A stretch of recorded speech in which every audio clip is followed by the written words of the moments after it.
1, 2, 3. While our weekly shows are edited to time for broadcast on public TV and community radio, we offer to our members and podcast subscribers the full uncut conversation. The following uncut is from our episode featuring Amanda Seales, an artistic intellectual with a commitment to social justice that threads throughout her work as an actor, radio host, podcaster, comedian, and much more. These audio exclusives are made possible thanks to you, our member supporters. Not a member yet? Go to lauraflanders.org/donate.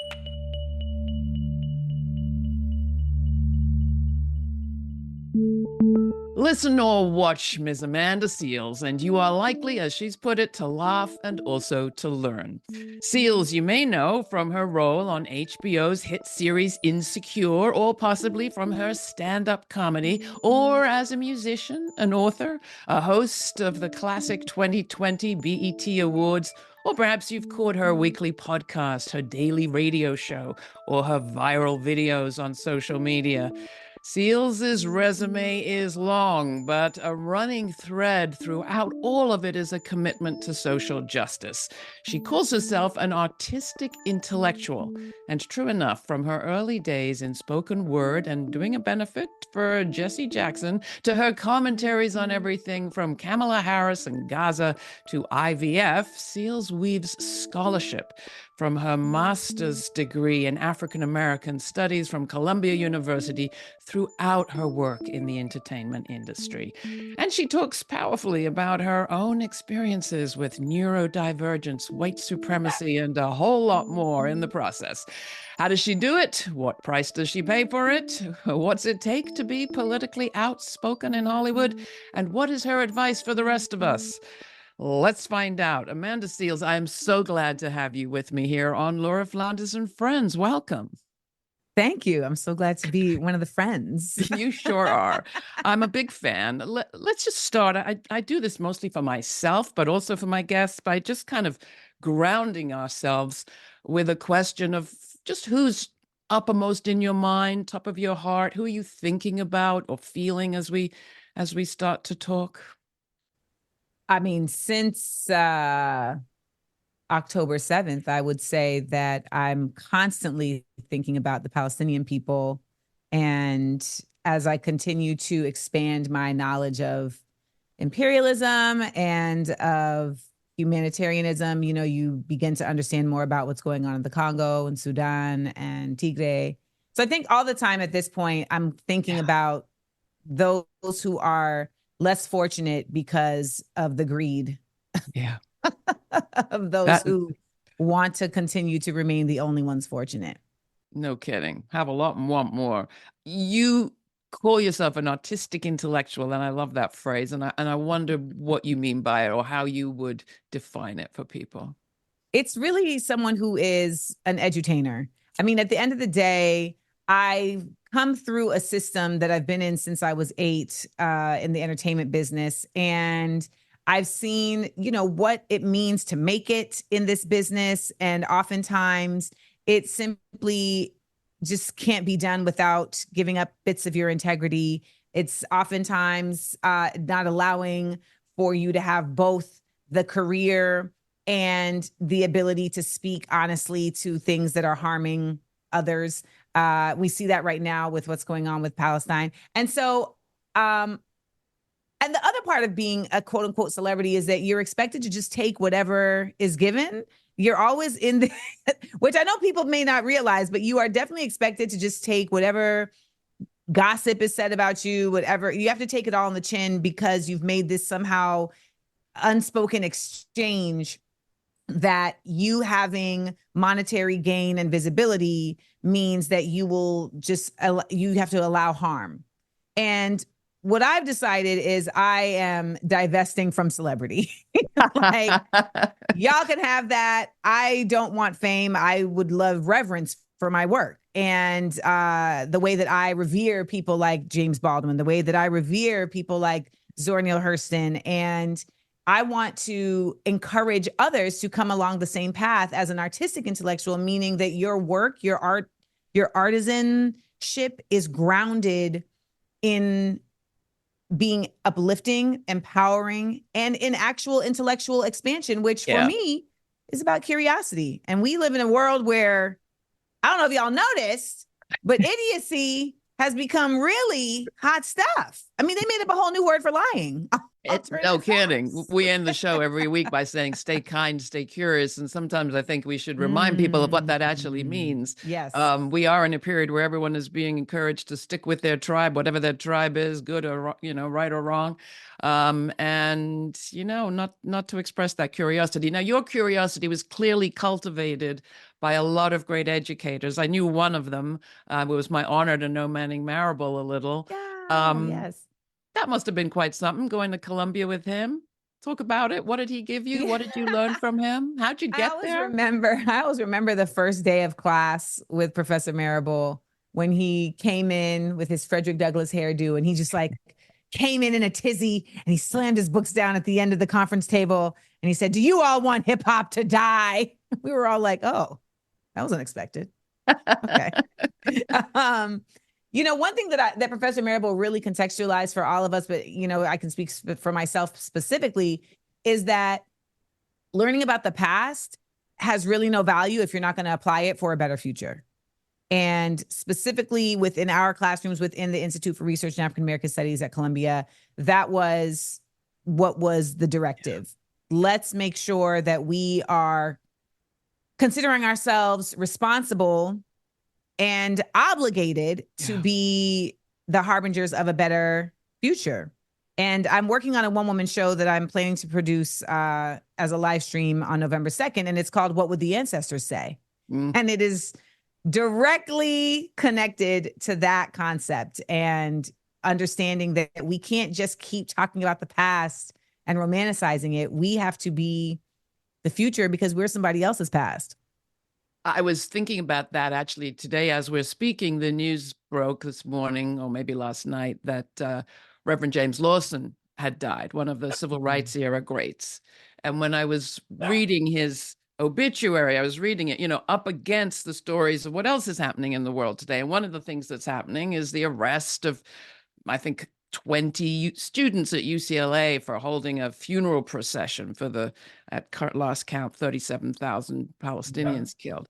And I thought, today we're honoring James Lawson, but when you look at his bio, it includes getting expelled from Vanderbilt for protest, getting imprisoned for refusing to fight in a war. The very protesters we see today could be those ancestors we honor tomorrow. And I'm wondering how you make sense of that as somebody who speaks out, who, doesn't take a lot of, stands up for herself, put it that way.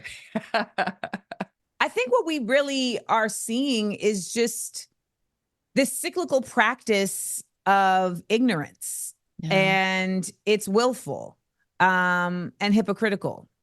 And when we praise people who have done the same thing that we are now harming and, defaming people for, degrading people for. Not letting them graduate, and they, on a basic capitalist level, they pay that money. Okay. It really makes you question, what is the standard for people? What is the value for people? What is their value system? And if we just put it in an American context, what is really the value system of this country? And a lot of people love to hold that flag and say, I'm an American, I'm a proud American. What does that really mean if we are constantly moving the goalpost, even when we have acknowledged these people and lauded these people for doing the same thing that we are degrading these people for, simply because in this instance, we've been told that there is a criminality to supporting Palestinians. And you ask yourself, are the people who are even making that determination morally sound to do that? No, they're not. So I think the beautiful thing, though, is that we have something positive out of social media, in that these people will still get love and they will still get supported. Like, I was able to host this people's graduation that was done at Columbia. And this was done as a whole separate, it's not an official commencement, but it's a ceremony that honored, the students who were involved in the encampment and the administrators and the faculty who supported. And it was a really, really just beautiful ceremony. And I just felt like it was so necessary because it really just on a basic note said, they may not recognize you, but we do. Yeah.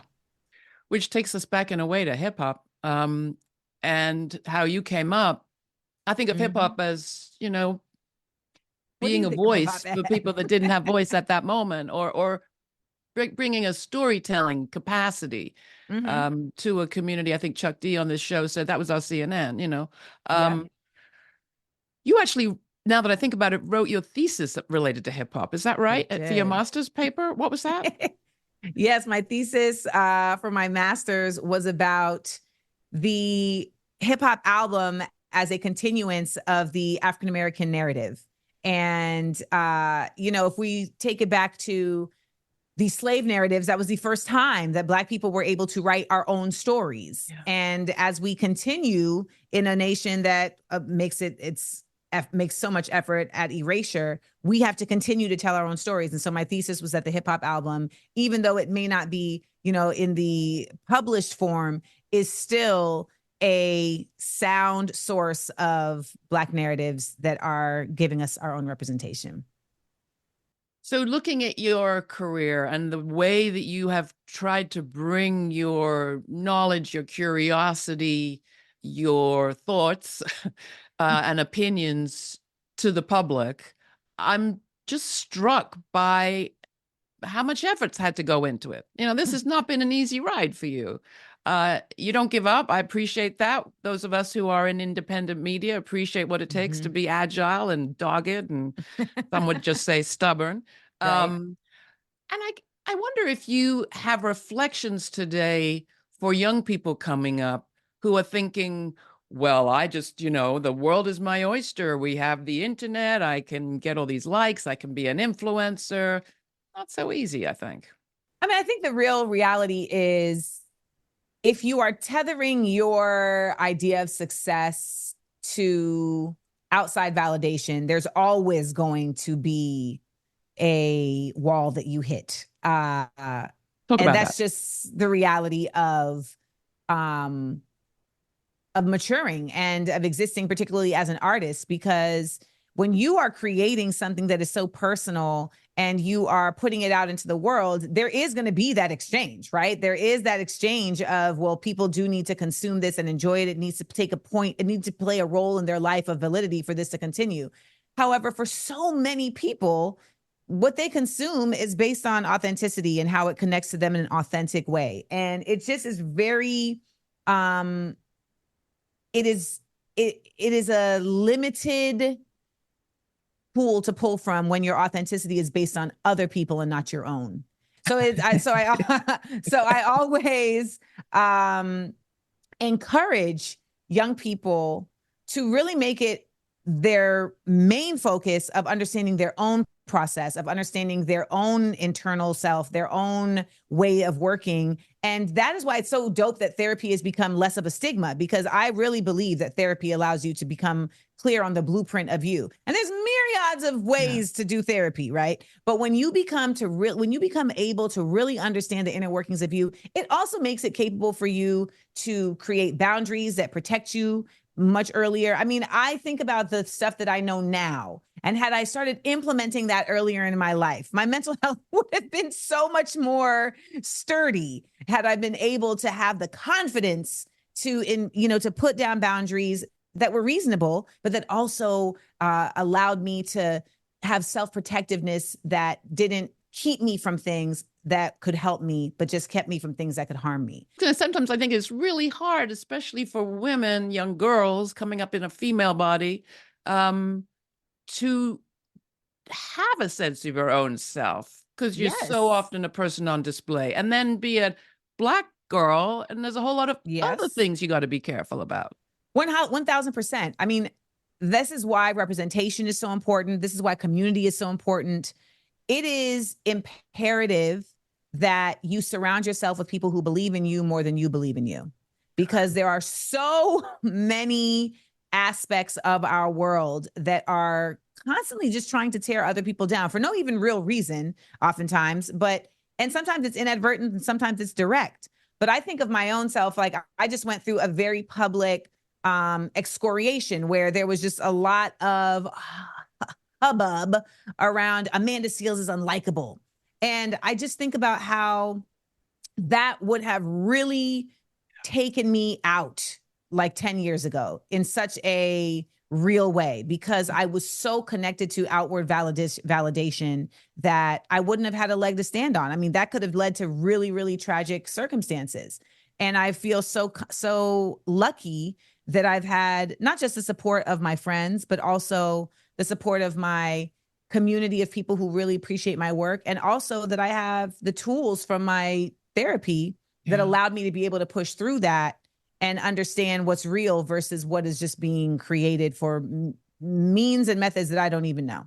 I also saw that you said to Shannon Sharp in his show that you had been diagnosed on the spectrum, a neurodivergence diagnosis. And I wondered what difference that made to your understanding even of your own self or your understanding of your superpowers now. So, I will say that I'm self-diagnosed, and I was really, really shocked at how many people felt that is not a legitimate diagnosis simply because they don't understand the realities of diagnosis as it relates to autism, particularly for Black women, particularly for adults.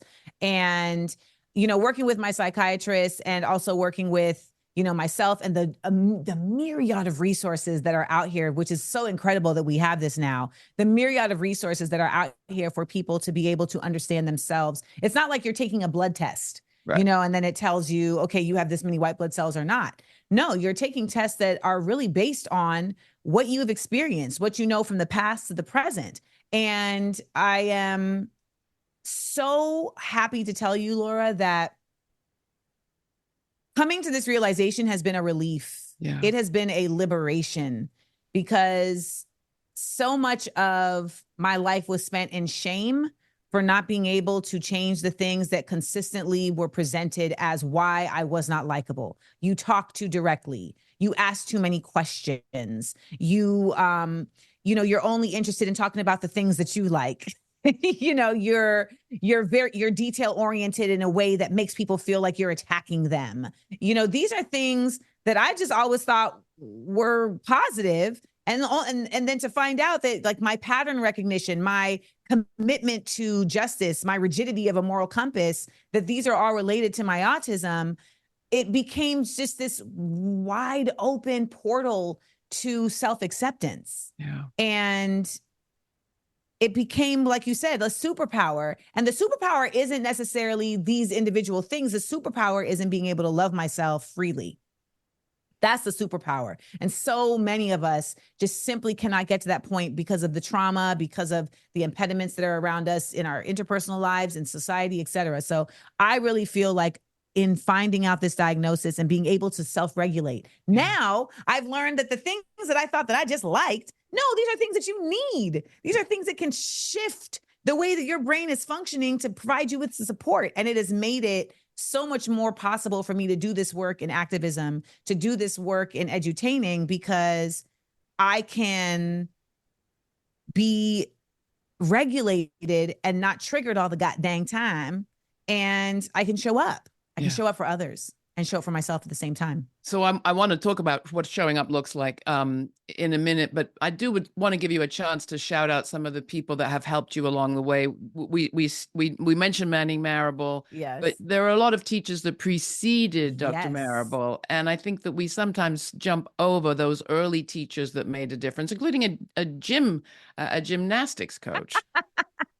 Well, I have to start with my kindergarten teacher, Miss Souza. Shout out to Miss Souza. Shout out to Miss Souza at Lassen Elementary School, because she was the one who said she should be tested for gifted. And another teacher might have said, she's a problem child. She's talking too much. She's a Black child. So, that already is going to put you in a stigmatized position. A Black girl, we are criminalized increasingly voracious numbers. And I just feel so fortunate that she saw this as something positive and not something that needed to be suppressed. My first grade teacher, who I'm still in touch with, Miss Channel, she has told me before that, she saw along with my second grade teacher, Ms. La Bowman, that I needed to be protected. She saw my brilliance, she saw my leadership skills, and that was something that they needed to make sure was not mishandled. So I feel like these are people that so early on in my development, my mom is at work, I'm with them, and they're seeing, as educators, their personal responsibility towards me. I'm so, like, when people talk about privilege, that to me is my greatest privilege, that I had educators that cared and that made it their business to care. When I think about like Karen Ruggiero at Dr. Phillips High School, she just really broke the mold in terms of casting. We're in Florida. We're in Central Florida in the 90s. And contrary to Shannon Sharp's beliefs, racism is rampant. and she was so conscious about making sure that everyone was considered in how she casted and how she reimagined roles. I mean, my first play at Dr. Phillips High School's visual performing arts magnet was as Ariel in Shakespeare's A Tempest, but she had broken up Ariel into 4 elements. So now you had 4 more roles for these incredibly talented students. So, I mean, I get really excited when I talk about educators and the educators that I had the, lucky and blessed experience to be served, because it really has made the difference in my life. I mean, it's, and the educators in America are just simply not given their just due. They're not given the resources that they deserve. They're not given the salaries that they deserve. And when I hear politicians say things like, well, you don't really need training to be a teacher. I mean, funny how they don't say that about jobs that men are concentrated in. Right. Funny how politicians don't need training, and they're the ones who are literally determining how this nation functions. Unbelievable.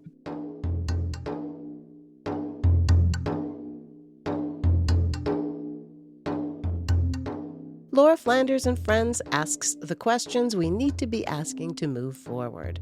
While the commercial media is centered on what sells advertising, which is too often fear, we're centered on change makers, imagining a better world and creating the solutions to get us there. That's thanks to the generous support of viewers and listeners like you. While we are independent media, we do depend on you. Please contribute by making a one-time donation or make it monthly. Go to lauraflanders.org/donate. As Angela Davis says, when vast numbers of people come together, this is how change happens. Please come together with us now. Thanks for listening, and thanks for your continued support. Now back to our conversation.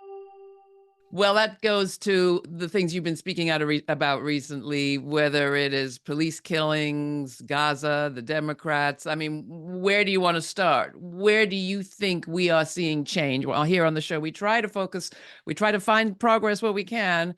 Where do you see that we perhaps are making some movement in the positive direction? With the people. I think that's the most positive direction that we're moving in, is that people are waking up.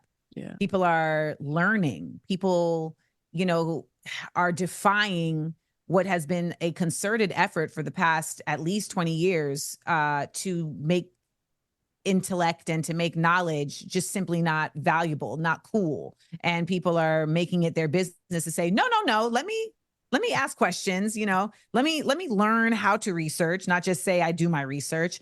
People are also awakening their empathy. And we have also seen a massive global effort at trying to sever that between people of nations, right? That's the goal of imperialism, is that everybody thinks for themselves only.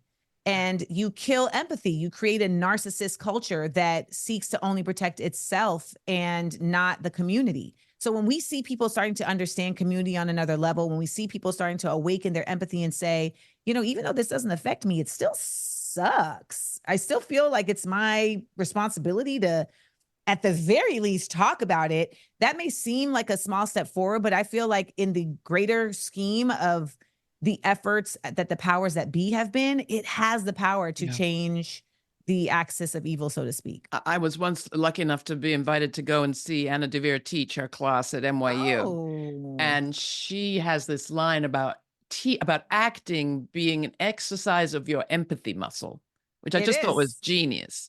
It And I is. wondered if you agreed and what you might have learned from any of your roles. Well, fun fact, the monologue that I used to audition for colleges and to become an NFAA art scholar was the monologue Identity, which is in her piece Fires in the Mirror. Fires in the Mirror about LA.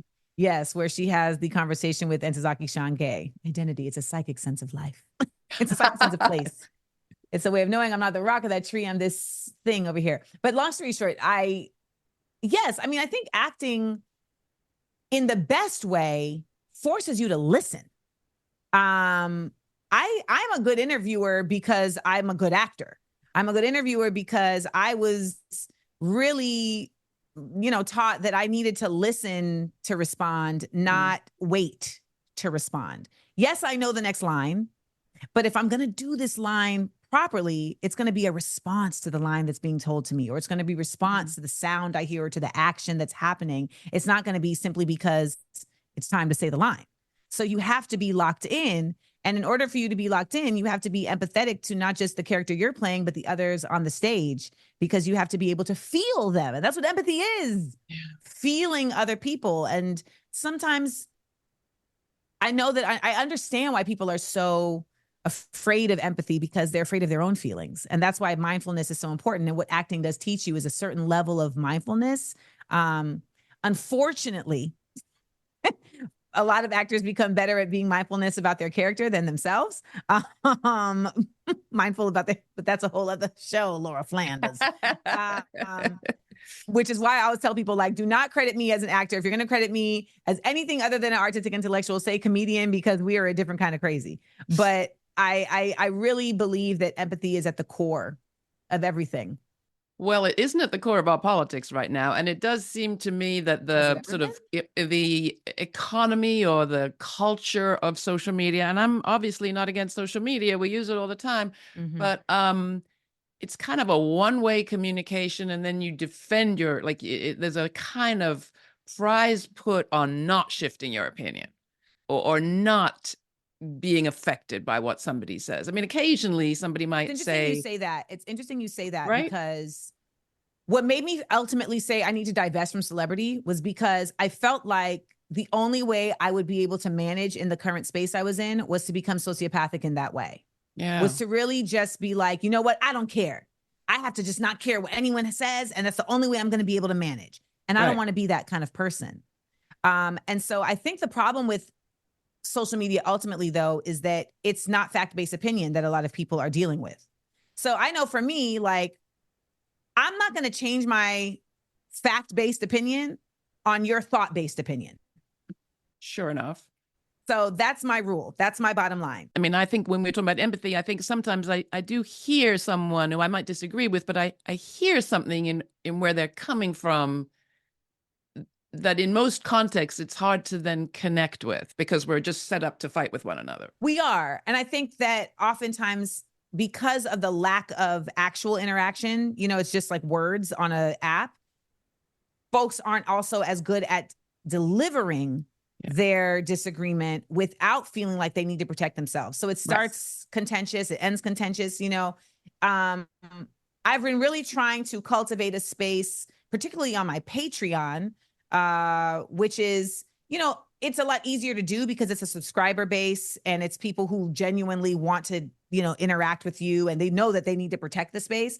I make sure to encourage that there can be disagreement, of course, but it better be respectful. Right. There's not going to be calling out of names. And, it's just very easy for people to just say things on this app and not feel like they have to be, held accountable for it. So I think the empathy comes, though, in also knowing that you don't know if you're dealing with a bot. You don't know if you're dealing with a catfish situation. So I think that there's an expectation for empathy on social media that is also kind of not as realistic when, I mean, I've had like campaigns launched against me by just bots. Like, these aren't even real people. They're just there to undermine and attempt to get me off of my square. So I've had to, I've had to be a bit more conscious about like what I'm taking in and what I'm challenging. How are you using your chi? That's what people Yeah. would say. So, all right, let's put social media aside and come back to Okay. politics again for a second. How are you approaching this election? What's your advice for people that are approaching this election? Because there's a lot of contentious questions we're dealing with. Doesn't mean we're not going to participate necessarily, but we're in a moment where we're at least allowed to talk about it. And sometimes in Are some we? circles, I think maybe we're not. I think this election is going to be incredibly important for reasons that don't get talked about enough.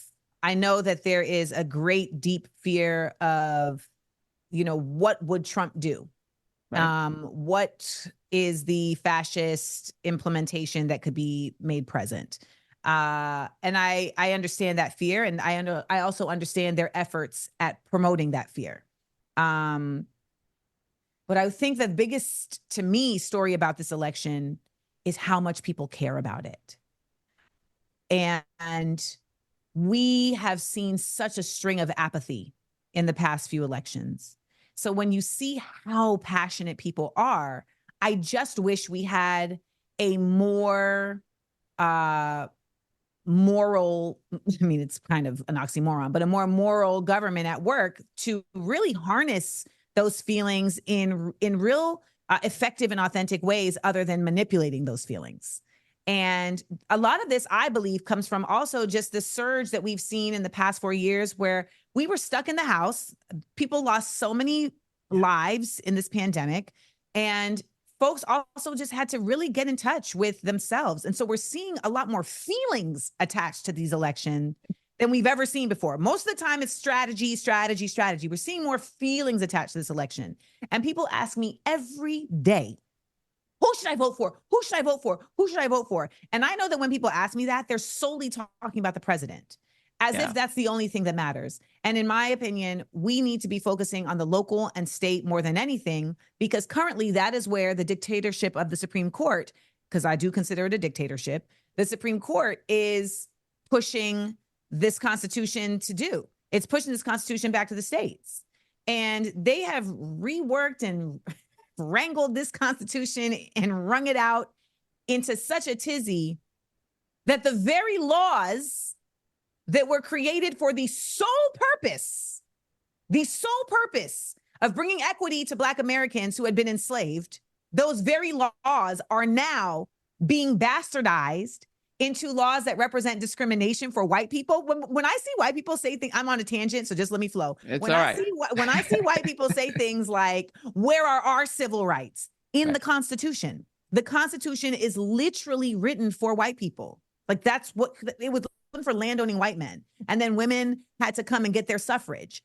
Ultimately, though, we were never considered. Black people were never considered in the Constitution until post-antebellum. And even then, any considerations were rolled back by the Supreme Court saying, hey, Congress, you can't take care of them that way.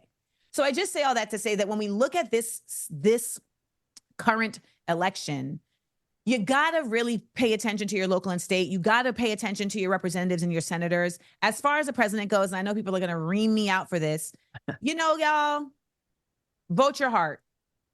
We ain't never tried that before. We keep trying the same effort every time. Strategy. Vote your heart. Vote, because I do believe that the presidency is decided by much more than just the presidency, in my opinion, is decided by a greater force, and it is influenced by their ability to be supported by the populace. It is not determined by it. It is influenced by it. So they vote. We vote for who we want. And as we have seen in the way that the Electoral College has turned wherever way it's turned. Yeah, I was going to say. We simply can't factually say that it is determined by the populace. It is influenced by the populace. There is so much in what you've just said. One thing I think a lot of, I like to shout out as often as I can, Vassar Professor Luke Harris, partner of Kim Crenshaw, who talks about a diminution in overrepresentation. Like white people panic when there's a slight lessening in how overrepresented they are. Yes.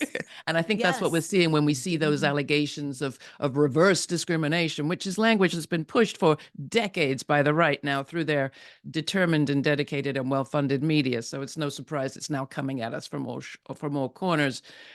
On But that, you know what, Laura? You, yeah, go you ahead. also can't talk about politics, right? You just can't talk about politics either without talking about lobbyists. Yeah, And sure. that's the thing that I know a lot of just regular old Americans, myself included, just never really knew about. I mean, it felt very inside baseball. You know, when you talk about lobbyists, and you're not just talking about AIPAC, you know, you're talking about the NRA, you're talking about insurance companies, you're talking about big pharma, you're talking about, you know, oil. That is an incredibly important aspect of the way our government functions that simply does not get spoken about, and they're not elected. Well, it is interesting what things get complicated. I mean, AIPAC, just remind people, the American Israel PAC, basically, political lobby. The things that are made complicated in our national media, I think it's kind of like the Israel-Palestine situation. Oh, it's super complicated. Yes. Or civil rights law, it's super complicated. Or history, it's super complicated. Or not to mention painful for poor, sensitive white kids. Yes. Gosh, I don't even know where to go with that, except for let's just note it, that certain things that are really important, we're told, are super complicated, which I think is just a way of telling most people not to pay attention. That's it. It just encourages people to not worry about it. Just make sure you get your bills paid. Don't worry about this over here. It's not, we got people who actually handle this. And the irony about that is that at the same token, we ignore the actual experts. Yeah. So you have this idea, you present this idea to the American people that this is very complicated, so it's not for you to handle. And then those same people, media and government included, will ignore experts. And when I think of experts, I think of people who are actually on the front line of something. So front line of climate change, front line of white supremacy, front line of colonialism. They might know a thing or two about how to survive any one of those things. You better say it, Laura Flanders. So, all right, coming back to you for a second, because you say a lot in the various media that you have, on the platforms that you have, in the venues that you've had, whether it's comedy or HBO or you name it. Have you paid a price? And how do you navigate that? I've paid a price. I think, though, I navigate it by perspective. And I'm really, let me just say, I'm proud of myself because, because my perspective is representational of my wisdom. And that wisdom has come from having to face myself head on. And that's something that I know a lot of people are afraid to do. And I had to get the courage to do that, to really face myself head on and look at the toxicities that I'm carrying through and really reshape myself in my own vision, not just the vision that I was shaped in by nature of just being in this world and trying to make it through. Right. And so I lost my agents. I lost my publicist. And I have definitely had speaking engagements and different gigs retracted because of my support of Palestine and my outward support of the ending of apartheid in Palestine. And I got to tell you, I take it as a badge of honor. I do. It's good trouble. Rest in peace to John Lewis. I am so honored for all those people I've lost, how many folks I've gained who have not just gained in terms of as, fellow co-conspirators who are like, oh, we see you as one of us who's really here for change, but also in the people who have said, I didn't even know about this. And now I do. I tell this story all the time because it was so moving for me. I was at the grocery store and the checker, she was like, I just want you to know. And this is like an over 50-year-old Mexican woman in California. And she takes my hand. She's like, I just want you to know, I follow you on the Instagram. And I did not know about Palestine, but I know now because of you. Sounds like a Palestinian accent, though. She said from the river to the sea. Wow. And I start crying at the damn checkout. Excellent. Excellent. And then she's like, do you have your rewards account? I'm like, okay, right. Bring us back. Well, I know who I think about in this moment, because who first named the system, not the people, but the system in Israel as apartheid was President Jimmy Carter, who, at least at this moment, is still hanging in there. And I asked someone recently who works at the Carter Center, is he aware of what's happening? And she said, wait. He's aware. Well, let's always make sure that we frame that he's the first president. Like, it's not because he's not the first person. No, you're absolutely right. The first president to use that word and to pay a price for that. Yeah, you're absolutely right. And again, he's talking about the system. And sooner or later, we will have a different system. And there's not just Palestinians calling for that. There are some Israelis calling for that. But we have to deal with apartheid in this country still. I say it's part of our anti-Semitism that we think we're so very different. I don't think so. Ma'am, you better tell them, Laura Flanders. Yeah. And then, so I have a question for you. I don't know quite how you relate it exactly, but I do have a question for you. Like, what's the place for white women in this moment, in this conversation? Like, we're recording right ahead of Juneteenth, and I'm thinking, well, how am I going to spend Juneteenth? I don't have a good plan. So in my one-woman show, What Would the Ancestors Say? I talk about that directly. How should white people spend Juneteenth? Oh, okay, good. So tell me. And I say Juneteenth should be a day for white people of silence and reflection. And I believe you should build altars. I think it's very real that we need to reconnect to the spiritual world.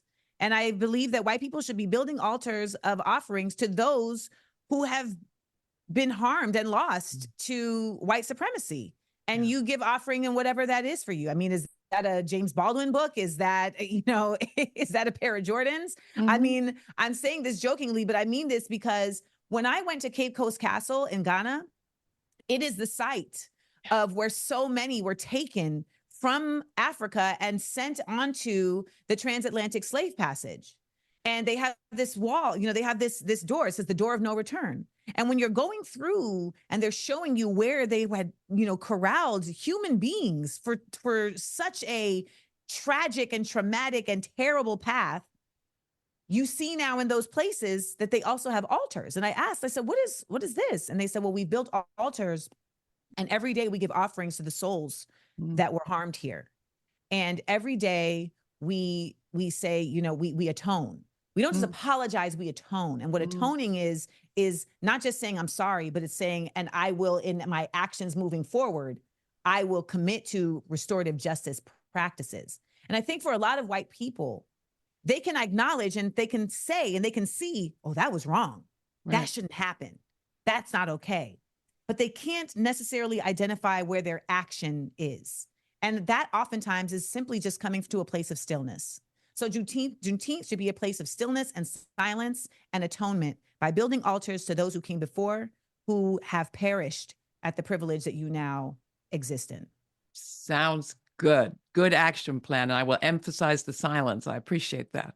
And the silence is to incur action, though. Let me just say that. Got it. All right, got it. Silence is to think about what is my role? What is my role moving forward? Not just my shame, not just my guilt.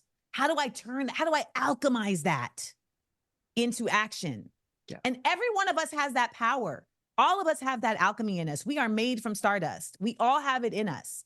And it's just simply unfortunate that we look at power solely as just monetary gain or the right to tell somebody what to do.